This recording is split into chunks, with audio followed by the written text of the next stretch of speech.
Hello, everybody, and welcome back. Welcome to BBR with Deborah Hatswell. Tonight's podcast is titled Something is Out There. It's hiding in the trees. I can feel it watching me. Spirit, jinn, or cryptid creature. I would like to dedicate this podcast to my friend Les. Les came out to the Peak District to join us last month and with my husband Mark and members of BBR, and he shared his experience with the other members on the day. And I wanted to take the opportunity to share a few reports with him and yourselves that would validate his experience he had whilst hiking on the day.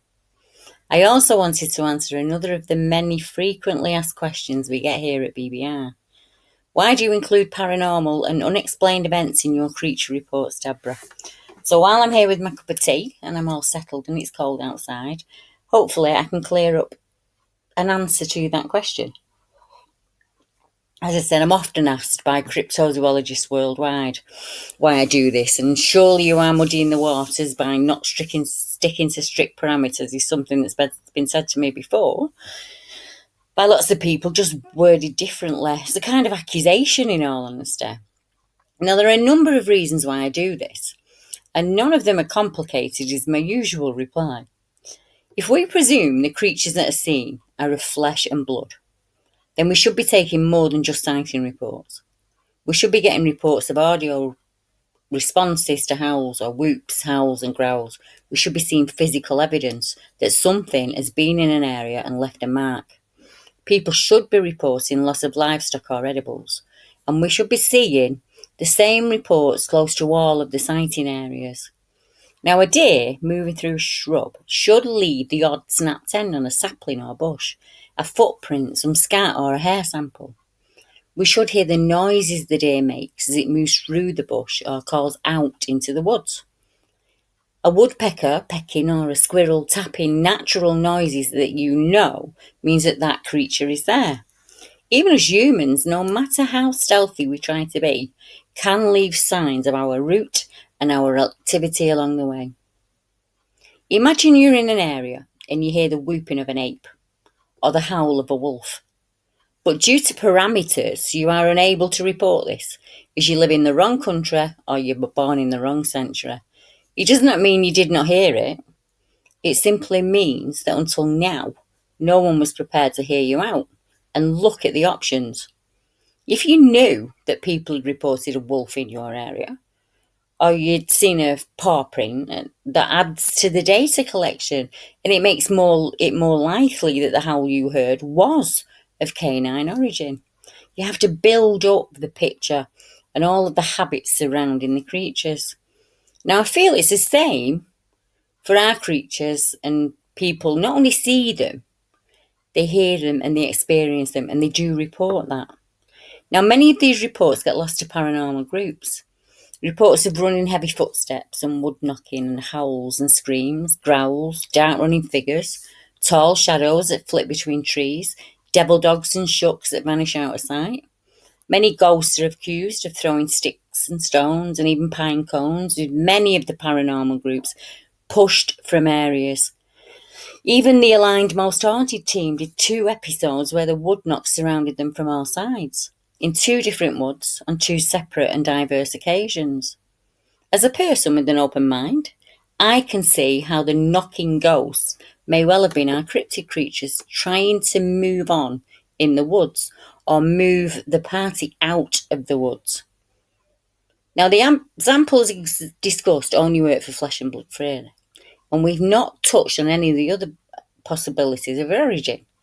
If the creatures we experience are of an alien origin, or are dimensional in nature, shapeshifters or paranormal creatures, then surely one of the places we need to be looking is within the paranormal community.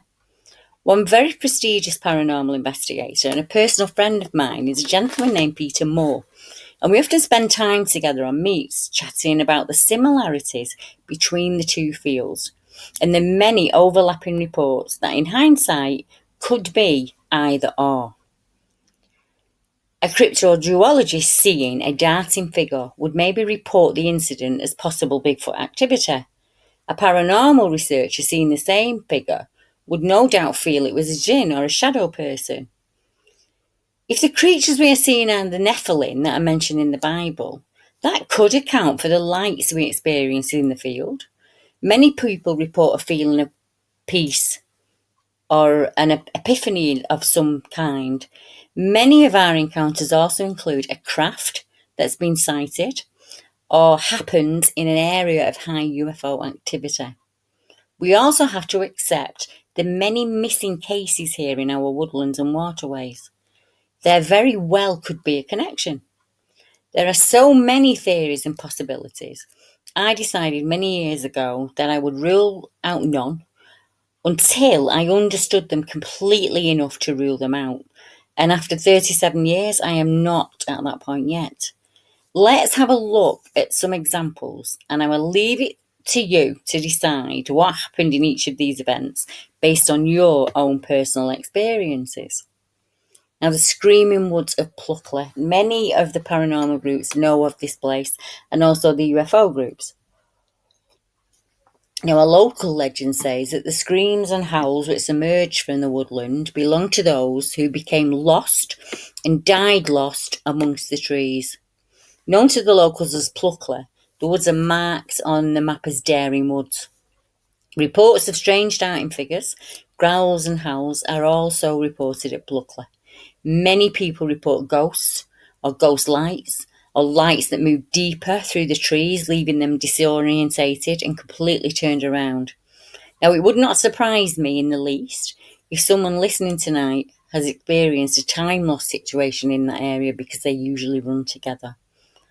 Now, in 2013, a BBR member went out to Pluckley Woods and he said it was in summer last year. The weather was foggy on our visit. I'd made the connection between the Screaming Woods of Pluckley and possible Bigfoot activity a number of years ago now, and there had never been an investigation there other than of the paranormal kind. So I wanted to visit on a cryptid research outing with that focus in mind. I went there to try wood knocking and call sounding, i.e., me screaming and whooping, to see if I would receive a reply. From the wood knocking, I definitely got replies, at least 2 or 3. From the call sounding, I may have got a reply, but it could have been another person screaming back for a joke. I have to, take that into account. I didn't hear the grunting myself, but my mother reported it and said she heard grunting and it became louder as we walked deeper into the woods. Now, I've gone back twice, this time with cameras and recording equipment. The second time I got wood knocks recorded again, but they were too faint to be picked up. The third time, nothing at all happened. All of the visits were within the daytime. I've never been there at night to investigate. Now, the Bryanston Woods figure, August 2010. On Sunday the 29th of August 2010, members of the Twilight Paranormal team were undertaking a night vigil in Bryanston Woods.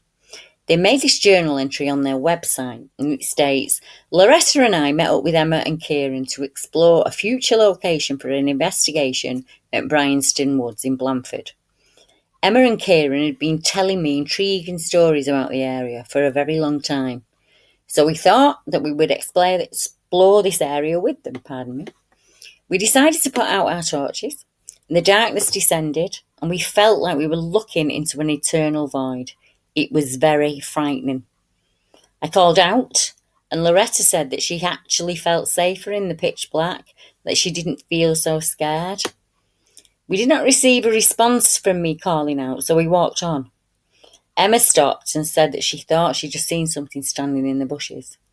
She described it as a figure that was just standing there. I could see it too. As we walked towards it, it disappeared. I suddenly jumped as I heard footsteps nearby me. It was probably an animal, but it was scary. Emma said that the figure wasn't as tall as Kieran, and I could also hear murmuring chatter nearby. Now, there has been someone walking behind us the whole way, Kieran said, and we decided that we would turn around and walk back towards the church the way we came. As we walked, we all felt like we were being watched from the trees. Loretta suddenly shot up in the air and grabbed hold of me, and she was quite shaken. She said, I saw something move across that path. And I said, I expect it was an animal. And she shouted at me, it was not an animal. She explained that what she saw was a human-sized figure that was hiding on the left-hand side of the path, which then darted across the path quickly. Loretta is usually the sceptical one, but she was adamant about what she'd seen. Kieran said that he now felt trapped in the middle of the path, with the sense of something following us from behind, and the apparent apparition that Loretta had seen up in front of us. Kieran said that he felt really weird. He could feel something watching us from behind the trees. He said it felt like we were being herded, like they were rounding us up to where they wanted us to be.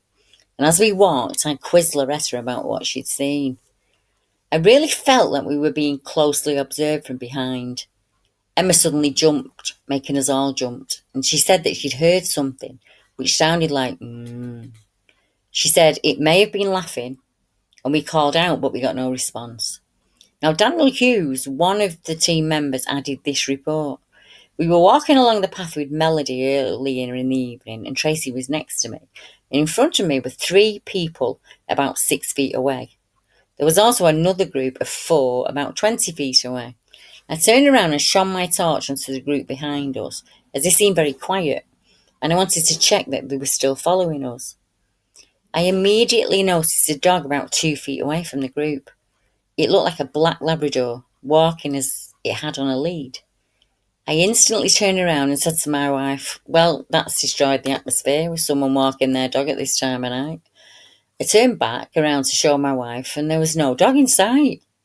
When we regrouped, I asked the group behind us, had they seen a dog? And they said that nobody else had seen anything, or anyone. After some online research later in the week, I found there are many sightings of black dogs reported within these woods. Now, many of you will know the area of Thetford Forest, especially the cryptozoologists and the researchers, as there are around 10 cryptid creature reports in the Thetford Forest area alone. Sorry about that, I was having my brew and I got a bit tongue-tied. Start again, Deborah.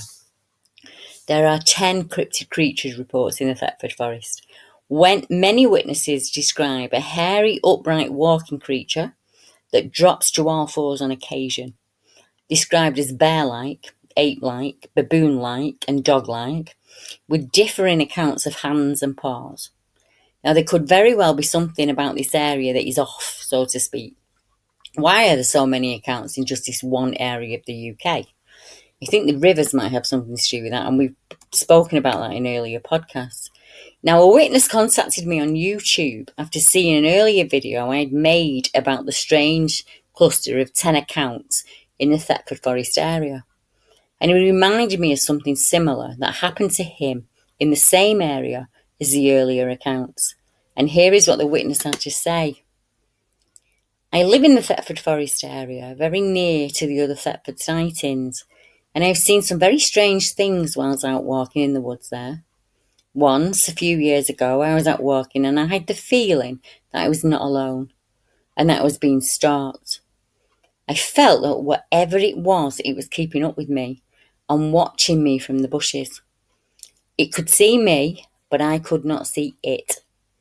I realised that in the high shrubs and grass, something was moving alongside me and keeping up step for step.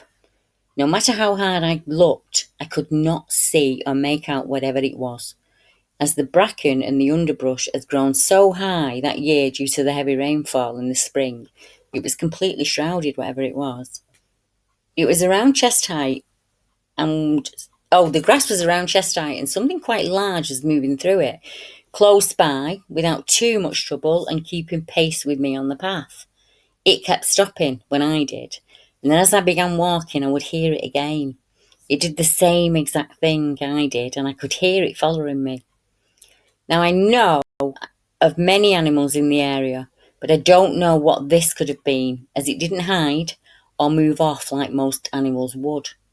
And this is not the behaviour of a deer, as they would turn tail and run normally when spotted by a human. In fact, most times they move off before you even notice them. I'm used to being out here, and it wasn't anything that I'm used to. It was nothing like that. It felt like whatever it was knew that I was there, and it didn't care for me to be there. And to be honest, It paced out my steps with me as I walked along. It was moving me away from the area. It was more than unnerving. Luckily, I was near my home and I legged it out of there as fast as I could. I kept looking back to see if whatever it was would emerge from the trees, but thankfully it didn't. The only time I saw a non-native animal was in 1986, when a black panther crossed the road in front of my car near Cranwich. Yeah, this is actually Thetford Forest here. Now, something in the trees at Slitting Mill, December of 2018. Deb, I had something following me last Friday night, 21st of December 2018. I was at Slitting Mill at Cannock Chase. I was walking on tarmac with grass either side, and the path was parallel to the forest. I could hear it walking approximately 10 metres behind me, but nothing was showing. I could clearly hear the footsteps behind me, and so could my Staffy dog.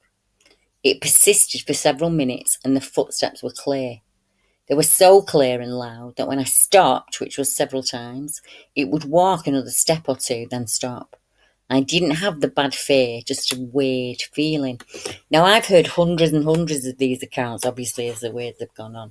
And as I'm reading through them, I'm remembering Nick's report from the Lee Valley. He was on his way to his friends one night. It was on dusk. He was on one of the old railway embankments that are now the bike routes that we talked about in an earlier podcast. He was walking along there and something was up on the embankment in the shrubbery. As he walked, it walked. As he stopped, it stopped. To the culmination of a growl. And he said that he felt like he was being herded into a place. We have another gentleman, one of my friends, Steve Clayfield, came as a witness, but he's one of my friends now.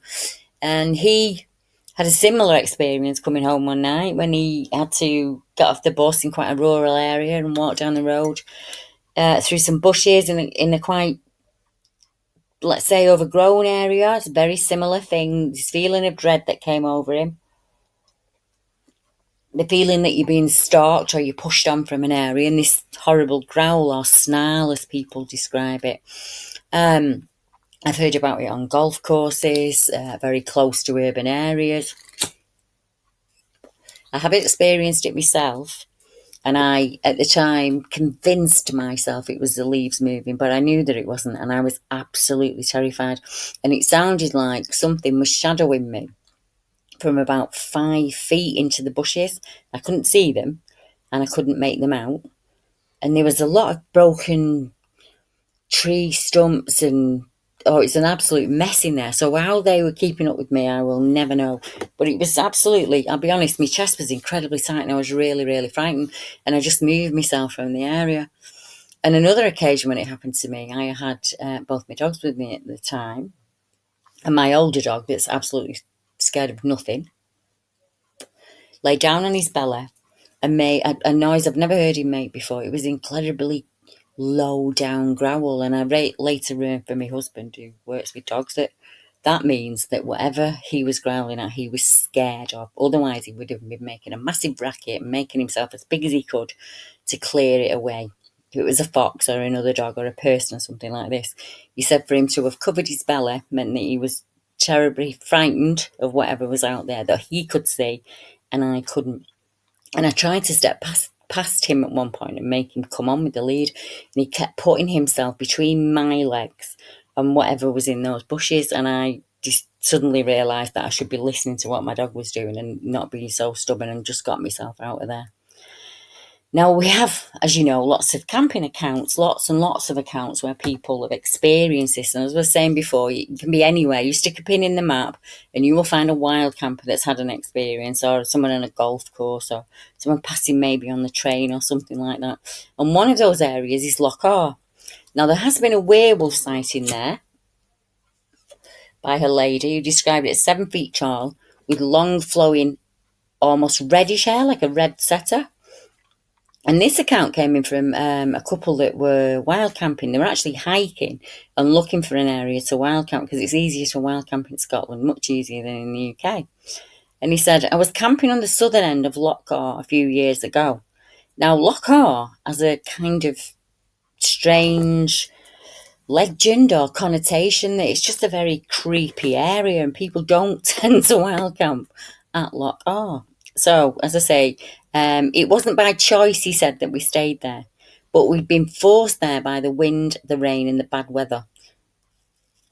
And at that point, campsites were scarce or too far away.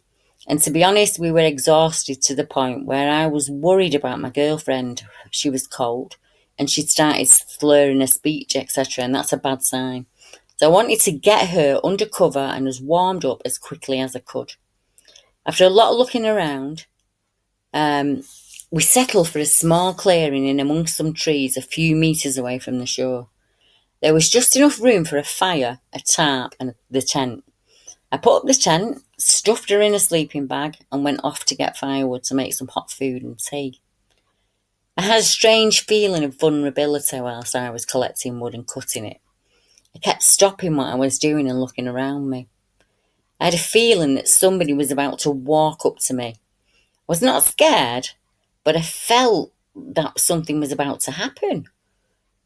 I was kind of expecting a gamekeeper or a poacher or somebody to come up and ask me something, or another person out hiking. Anyway, it was cold and wet and the going was slow, and eventually my girlfriend came out to find me and sit with me while I was splitting the wood. Since she'd admitted she felt uneasy on her own back at the tent, I didn't tell her about feeling watched, as I didn't want to spook her even more. She was already very unsettled and jumpy. We went back to the tent together and resumed our camp routine, and I set up for an early night. I got the fire going and I fed us both, and I made hot drinks, and we settled down to try and get warm enough to get some sleep. That night I had to go up in the middle of the night. I had to get up in the middle of the night to take care of some of nature's business. I walked across the clearing and went behind a holly bush, and there I got the most intense feeling of danger I have ever felt. It felt like I had walked somewhere I should not have gone. That night it was very dark, and I accept that the dark has an effect on your brain. I'm interested in that subject. I felt an immediate and urgent need to get away from that spot right away. So I cut short the business I was taking care of, and I pretty quickly walked back to the tent, where I stopped and sat outside for a while to see what I could see and hear. Nothing much happened that night, and it was a good little camp, and it was free. So for the next few nights, we stayed in the same spot. And it was okay within the camp, but I got the same feeling whenever I went near that holly bush. It was not until we left the site that I realised the effect that it had had on both of our moods. Within minutes of leaving, we both felt uplifted and happy, and we realised that there had been something wrong back there. Now, this story does not really translate that well into text, I know, but I'm hoping that it might trigger another person's memory, and we might get some more stories of the scary and unexplainable things that happen up there, he said. Now, this account is a strange one because I can't give you the area, because he was happy for me to share it, but he didn't want to be named and he didn't want me to share the area with anyone. So I've got to stick to that promise because my word is the only thing I've got. So he says, Deb, I only contacted you after much toing and froing, as I'm a wild camper and I'm quite well known in some circles. They didn't call it wild camping back when I started as a boy. It was just a night off the farm in those days. My family ran a beef and dairy farm, and it was long hours for not much pay. We always had food and plenty to barter with, but ready cash was always in short supply. In the countryside, people hunt their food still, and back then it was more prevalent. Pigeon, duck, rabbit and hare were a welcome catch. Now I know it's frowned on by some, but I was brought up alongside nature, and one day I'll return to it. It's all just a circle. I would go off with my brothers or my friends from around the area, or on my own. We'd head up the peaks or down around the reservoir where there was always animal sign, and the stream was well stocked, so we never went hungry. Some of the lads tailed off and stopped coming all together over the years. Some I still see for the odd pint now and then, but sleeping wild never left me. It's my one place I feel like me. It frees me, and I often use it as food for the soul. I'm known as a primitive toolmaker. and I usually show people how to camp in a primitive way without the use of modern tools. But sometimes even I like a few home comforts. In 2014, I was suffering from a chest infection and I'd been cooped up at home for weeks. It was autumn, but the weather was warm enough to get in one more camp before winter, and I could test and clean out my camping supplies and get that long awaited job done and pack away my light gear until the warmer months next year. The fresh air would do my chest a world of good.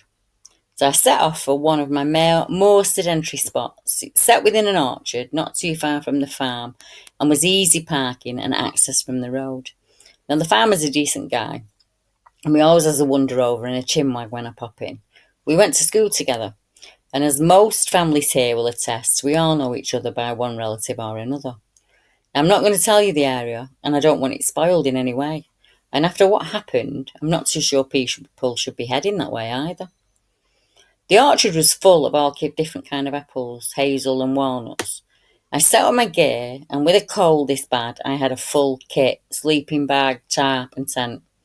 I got the fire going and a brew on, and the farmer wandered over for a chat. He asked me if I'd seen any strange cars or vehicles on my way in.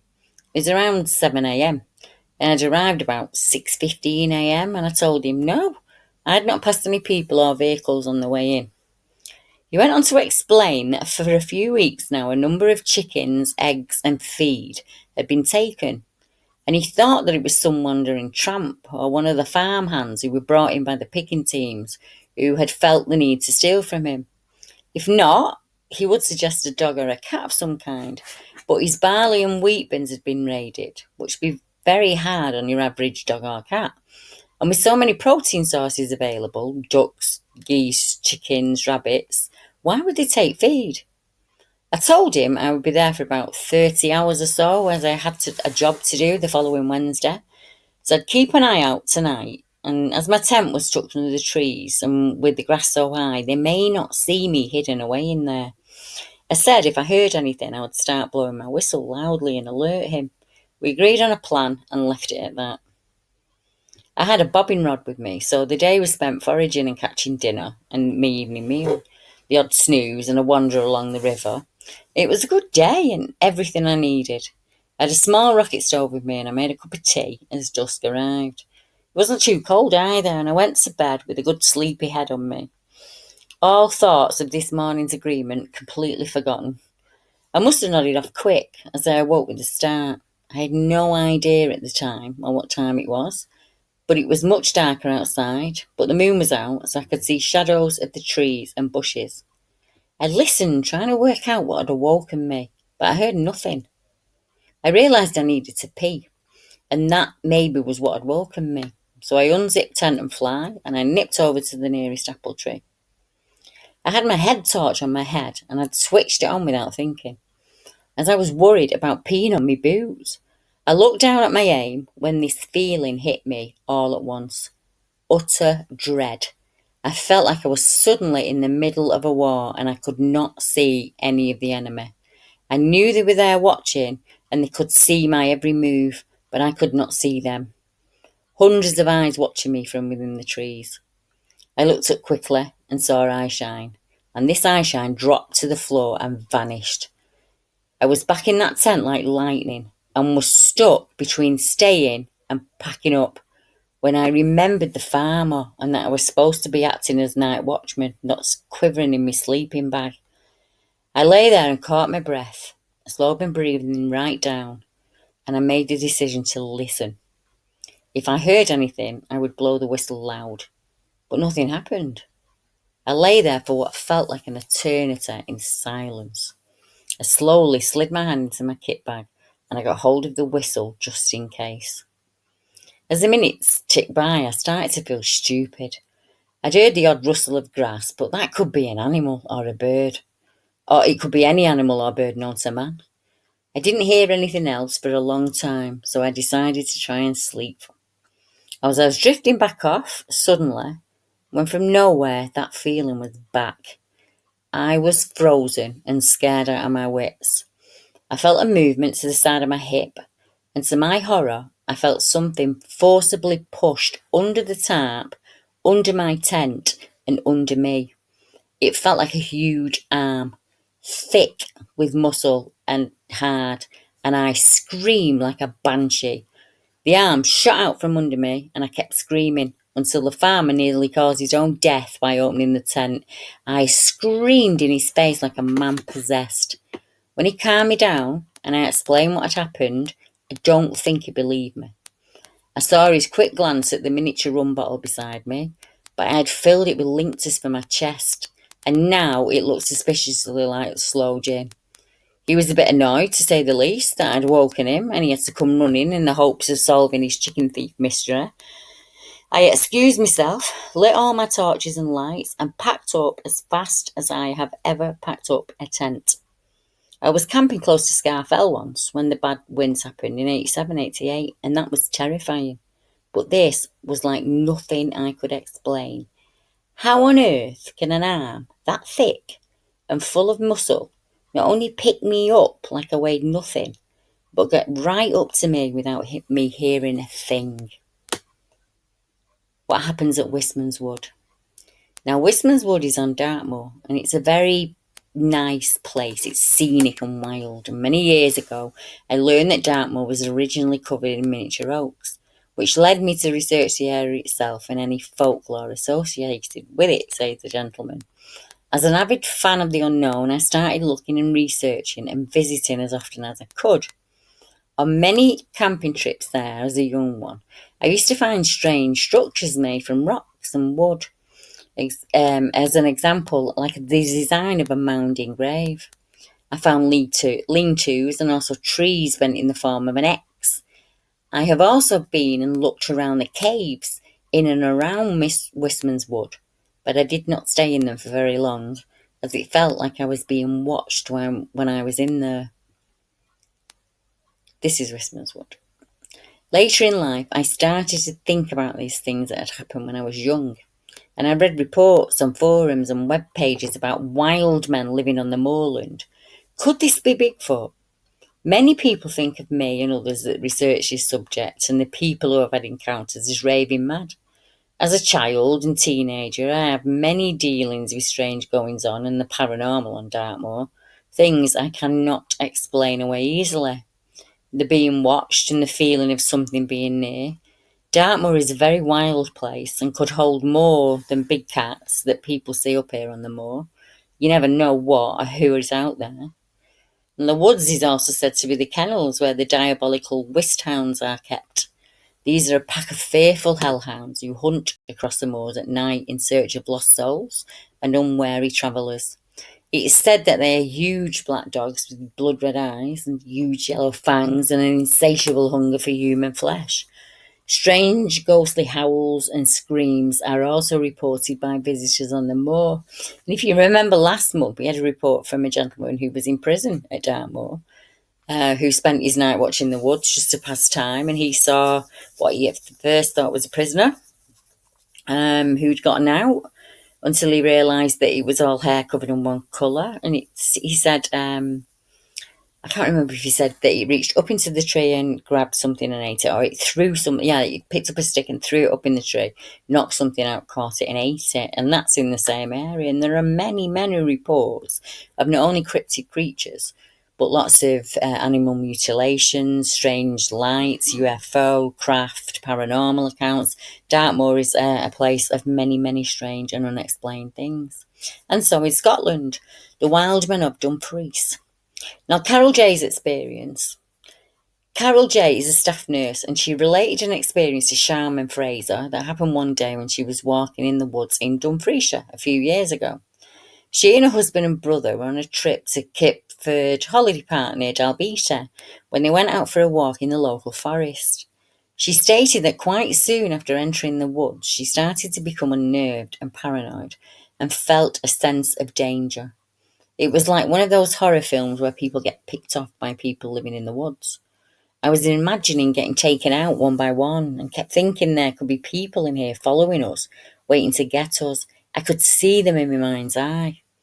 My brother kept wandering off and I kept telling both of them to stay close. I was really scared. She stated that she'd even started to plan how to fight someone off if they were attacked. She says it got worse the further they went in, and she wanted to go back, which at last they did. She couldn't give me an exact date, but said it had happened within the last 3 years, and the report was taken in 2016, so that would put it around 2013. Now, Carol lives in the Forth Valley, and she says that she can go walking in the local woods and it doesn't bother her at all, and she's not had this experience in the local woods before. She recently went on a trip to Aberfeldy with her husband and said, "We saw the woodland walks, but there was no way I was going in there. I kept thinking about what happened at the Albita, and I felt the same way." And she says her previous experience has ruined walking in the woods for her. Now, Carol couldn't give a reason why she had started to feel like that. She just had an inexplicable feeling of dread and danger. She does keep an open mind about paranormal phenomena, but knows nothing of the wild man, and I didn't know about this happening to other people in the woods, she said. What's interesting is a mention of feeling this when faced with going to the woods north of Aberfelder. Weem Woods has a history of invoking those same feelings in walkers. And looking at the map, the description she gave me of where they were in the woods puts the location as the forest of Kipford O'Score. And there are very many paranormal accounts that have come out of that area. And I visited Aberfeldy myself, Weem last spring. And I can attest to the strange atmosphere within the woods there. We visited Weem Woods, Griffin Woods, and a few other places actually along the Tay. And it was like stepping back in time. It was as if, as the way England would have been, when everywhere was as lush as Scotland's forests are now. There was lots of rivers, lots of food on the ground. It was just lush. It was absolutely amazing. But when you step off that path into those pines, it is pitch black and you can't see your hand in front of your face. It's unbelievable. Now, the Loch and Teeve thumps and knocks 2000. Hi folks, I'm getting in touch as something really strange happened and I'm unsure where to go with this. I'm hoping someone else will be able to give me an explanation on the events of that day. I think I may have had an encounter with something I couldn't see. We all looked, but we never saw anything that could be making the noises that we heard anywhere. But we all heard tree knocks and thuds coming from within the thickest part of the woods at Loch and Teeve. It happened around August, September of 2000. I was with both of my parents up at Loch and Teeve. We were walking alongside the loch about 6 miles up a forestry track. We were collecting gravel for my dad's cactus collection that day, and this area was ideal for finding it.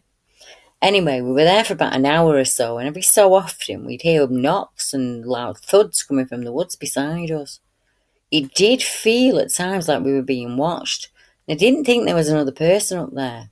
And we never saw another person, just the three of us. And it was all very strange. I have another account actually of two gentlemen who were fishing in a very similar situation, who had stones thrown at them, thrown at the car as well. And they said from the position that they were standing in, they should have been able to see if anybody had approached, if it was a landowner or something like that. They were up on a rise and they should have been able to see whoever it was, but they couldn't. But they could hear them and they could feel them throwing the stones. Now, strange occurrence, November 2016. And this is my typical report, the way it starts. Nobody ever messages me and said, "Deborah, I've seen a Bigfoot," or "Deborah, I've seen a dog man." It's usually, I have no idea what I saw, but this is what it looked like. A strange occurrence, as I say, November 2016. I'm not sure where this would fit in.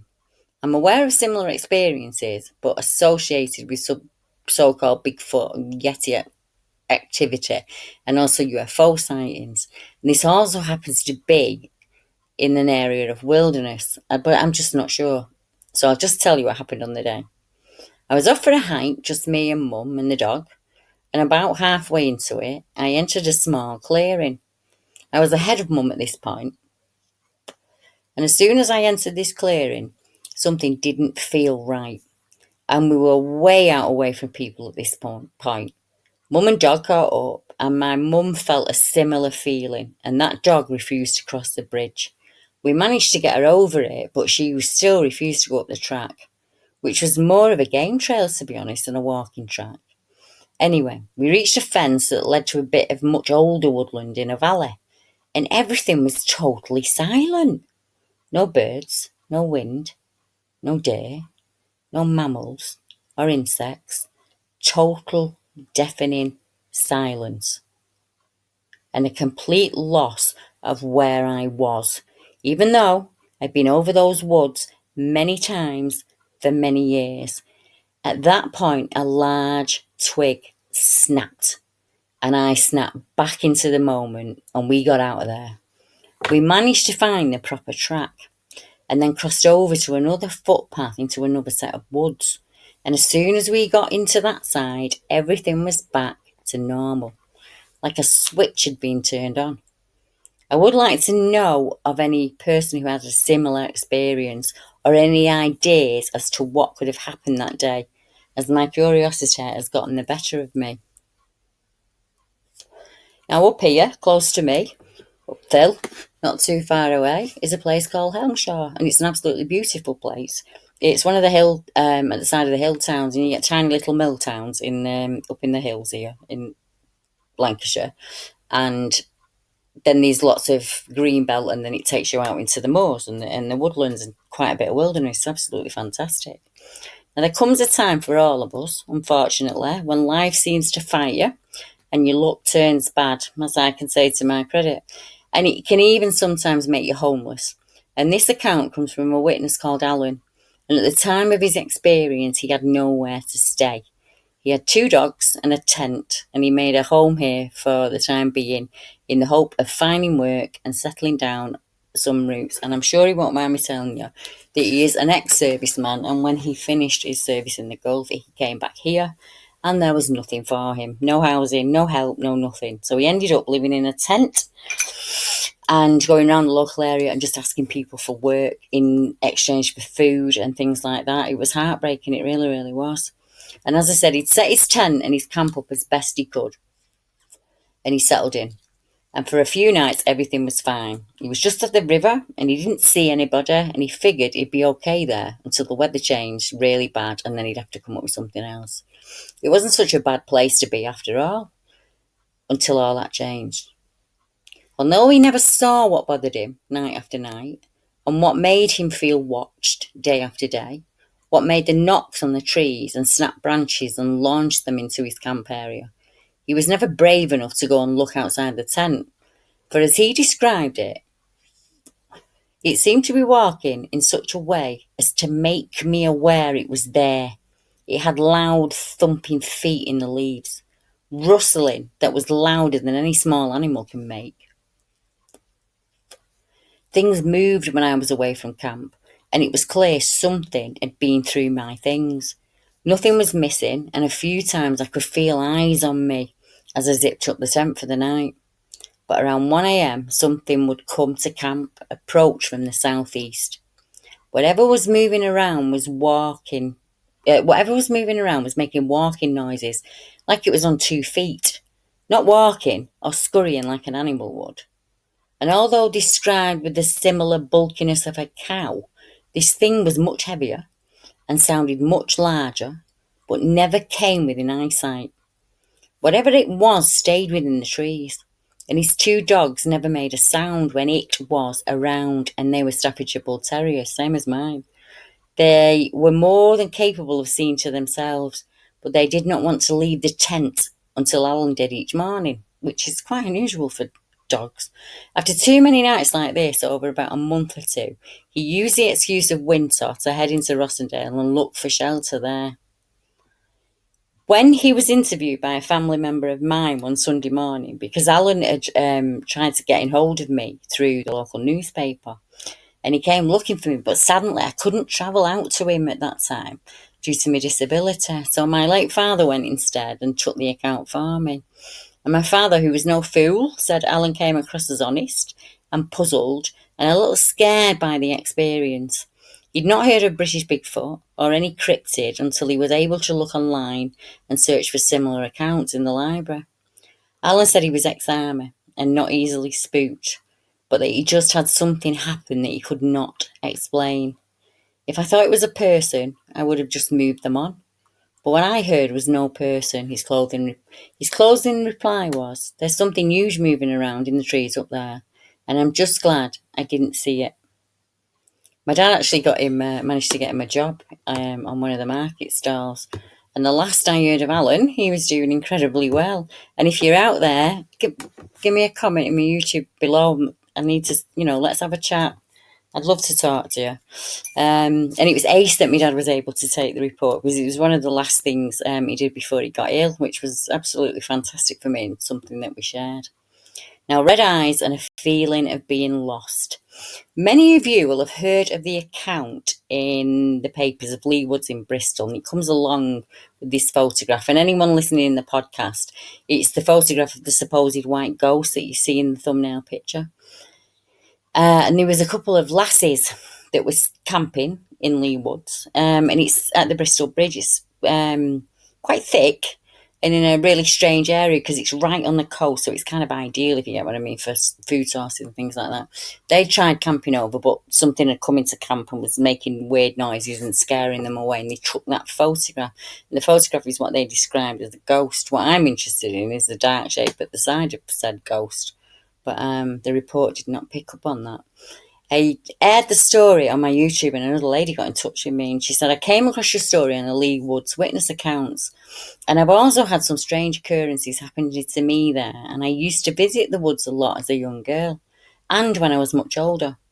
My last venture there was so strange that I've not been back since.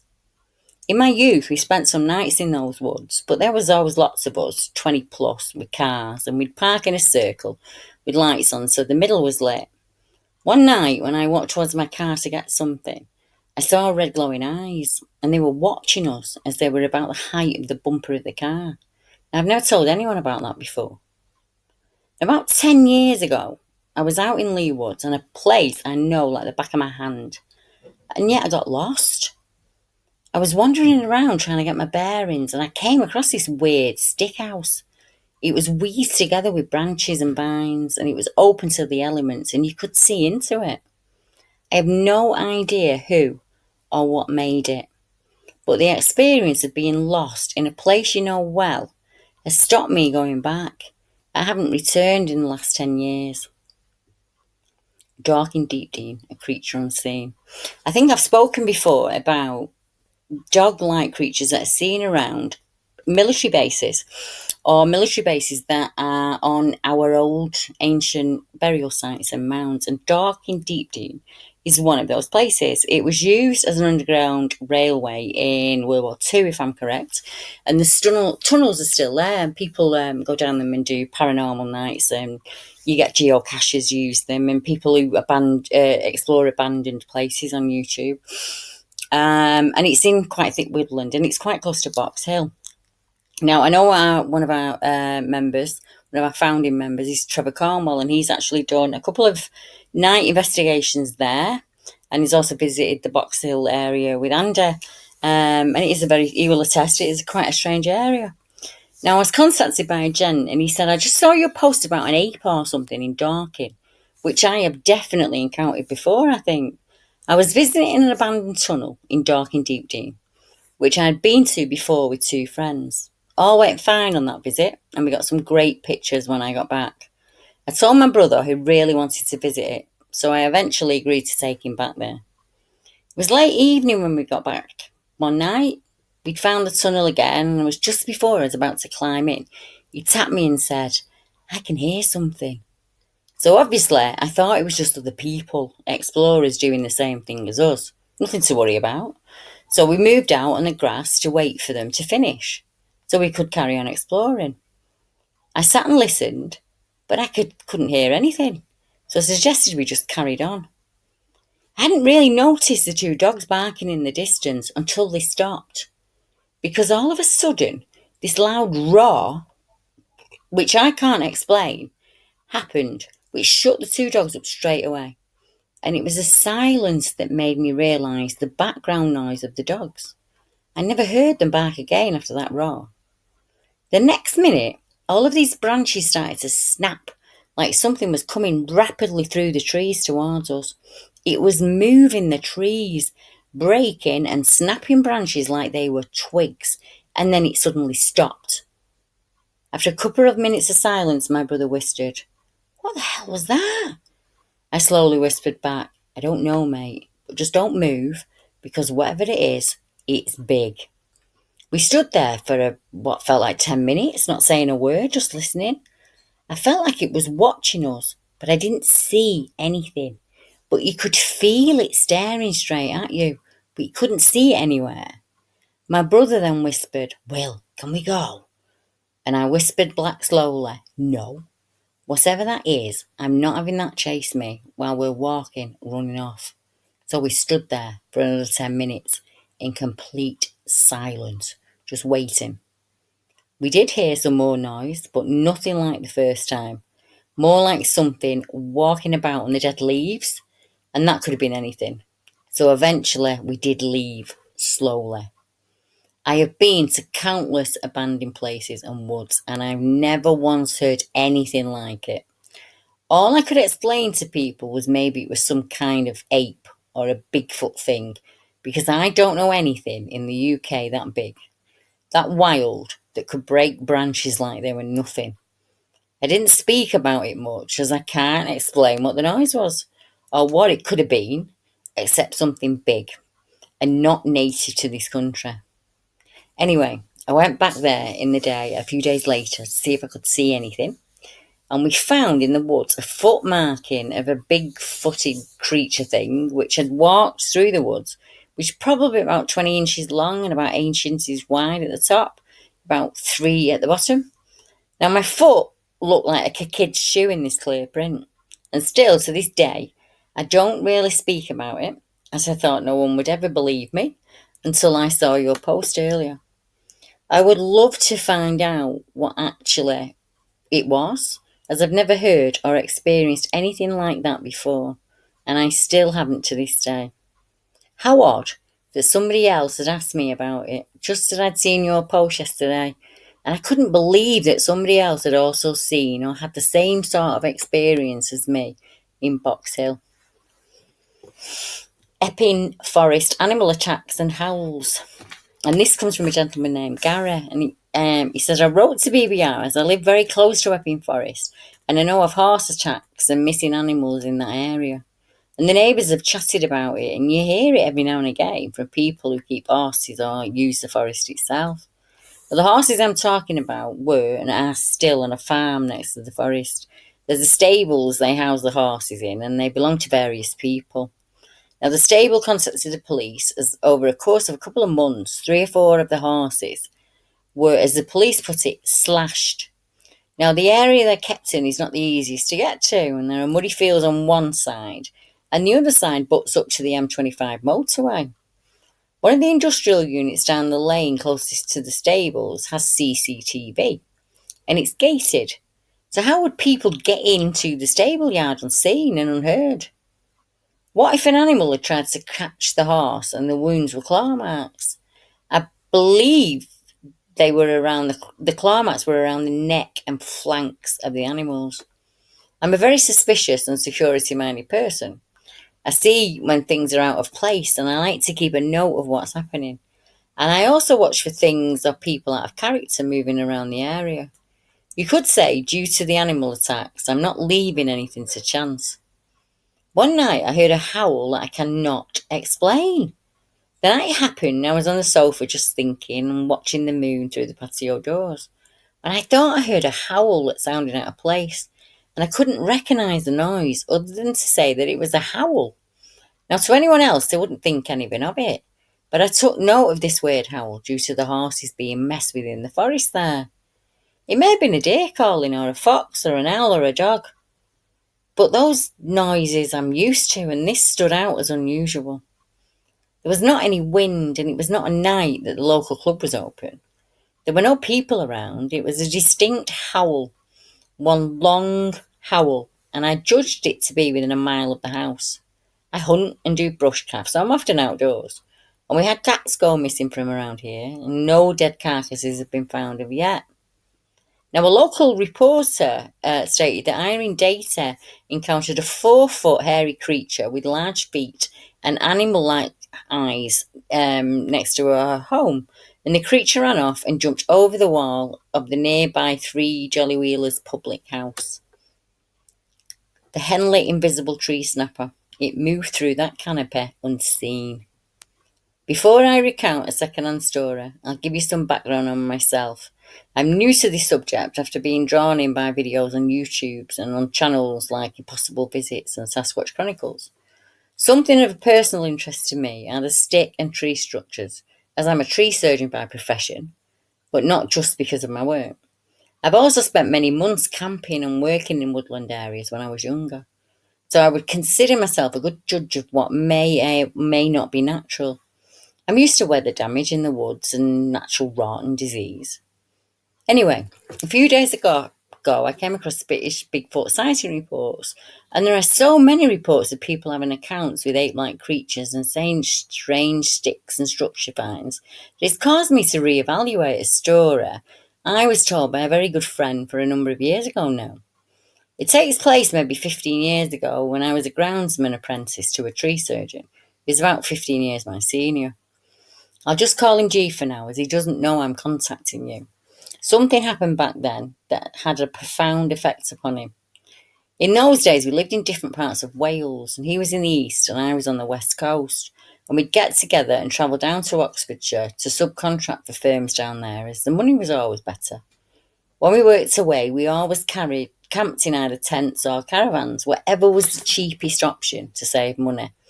And we could camp or stay on the job site. That was even better, as it cuts the travel to and fro. On this occasion, G was down there without me, but I know the location well, as I stayed there many times myself. Now, the location is on the edge of the village called Stoke Row, not too far from Henley-on-Thames. We used to camp behind a pub called the Crooked Billet, which is on a quiet lane, and it had a small field behind it, backing onto beech woodland with public access. It was a nice area and pretty quiet. G told me that one day he'd gotten back from the work site and was lying down in his caravan after a hard day's climbing. So this would be around 5 or 6 p.m. He was beginning to hear the loud noise of branches snapping in the woods nearby. At first, he was thinking that maybe children were playing in the woods making a racket. However, the noises became louder, so much so that he eventually decided to go and investigate, as it was interrupting his rest. As he approached the woods, he could see and hear what sounded like large limbs being snapped in the canopy above him. Even more curious now, and not being able to see the source of the sounds, he headed straight into the woods to find out what was going on. At this point, the sounds of breaking branches seemed to move off through the trees away from him, and he was never able to see what was up there. He said it was as if something he couldn't see was moving through the canopy with ease, and it was moving away from him, whilst all the time being unseen. He also claimed to find large, freshly snapped off branches as thick as his arm on the ground. His conclusion was that it could only be something like an escaped orangutan to be able to climb so fast and to be so strong. It went through the top of the trees moving fast, but I couldn't see it, he said. I could hear it smashing its way through, and I could see the movement of the limbs and the boughs, but I couldn't see it at all. So, of course, when I first heard his story, I took the piss. It's not the kind of place you get orangutans, is it, Henley? But I spoke to him a couple of times over the next couple of years, and he always stuck to his story, and it never changed in any way. And I became inclined to believe him. I haven't been in touch with him for a couple of years, as he now lives on a boat in Cornwall. I do know he used to keep a diary, so he may have more accurate account written down at the time. So as you can see, even at a glance, there are so many similarities in these reports that also lap over with many of our known subject genres. I think it's important we start to liaise with the paranormal world and any of the subjects that require an open mind and a listening ear. That could be where our answers lie. And for me, it means that rather than apologising for taking accounts outside my genre and sticking to a rigid rule book, I'm ready to look at the whole picture and many theories that will come along with that. I think there is a lap over in the accounts for a reason. What that reason is, I'm unsure, but I intend to give it my all in trying to find out.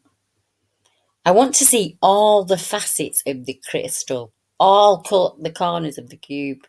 It is in doing so we may just find our answers. I have more and more and more of these accounts than you even realise. Dogs in Wales that refuse to enter woods, dogs that turn and bite their owners because they just don't want to go into the woods. You've heard him speak of Ian's account before, where the dog sees the creature first and then Ian sees it. We've had a report come in this very week that validates Ian's account because another person has had a similar experience in exactly the same place. And this is starting to happen over and over and over again in the UK. There are so many reports of strange experiences scattered across the many genres that I want to put my finger in every one of those pies and have a taste and see what I can find. Now, if you have a theory you would like to share with our listeners and me, let me know. And you can get onto the podcast for a chat. We'll have a natter and you can tell me your theories and your reasons behind them. And I'll see if I have any accounts that match them. And I'm sure the listeners would enjoy that. So if you are hearing this podcast on YouTube or Podbean, become a patron or a Spreaker listener, as you can hear them before they're released to the public. If you are a BBR member and you don't have the free Spreaker link, please let me know and I'll pop it over for you. Now, members receive free weekly podcasts and uploads. And as I say, if you nip onto Spreaker or Patreon, you can hear them earlier than they go out on YouTube. So join us again as we get closer to winter and the darker nights, and we can pass the time together until spring. So until next time, thank you very much for joining me, and I'll see you all next week. Good night.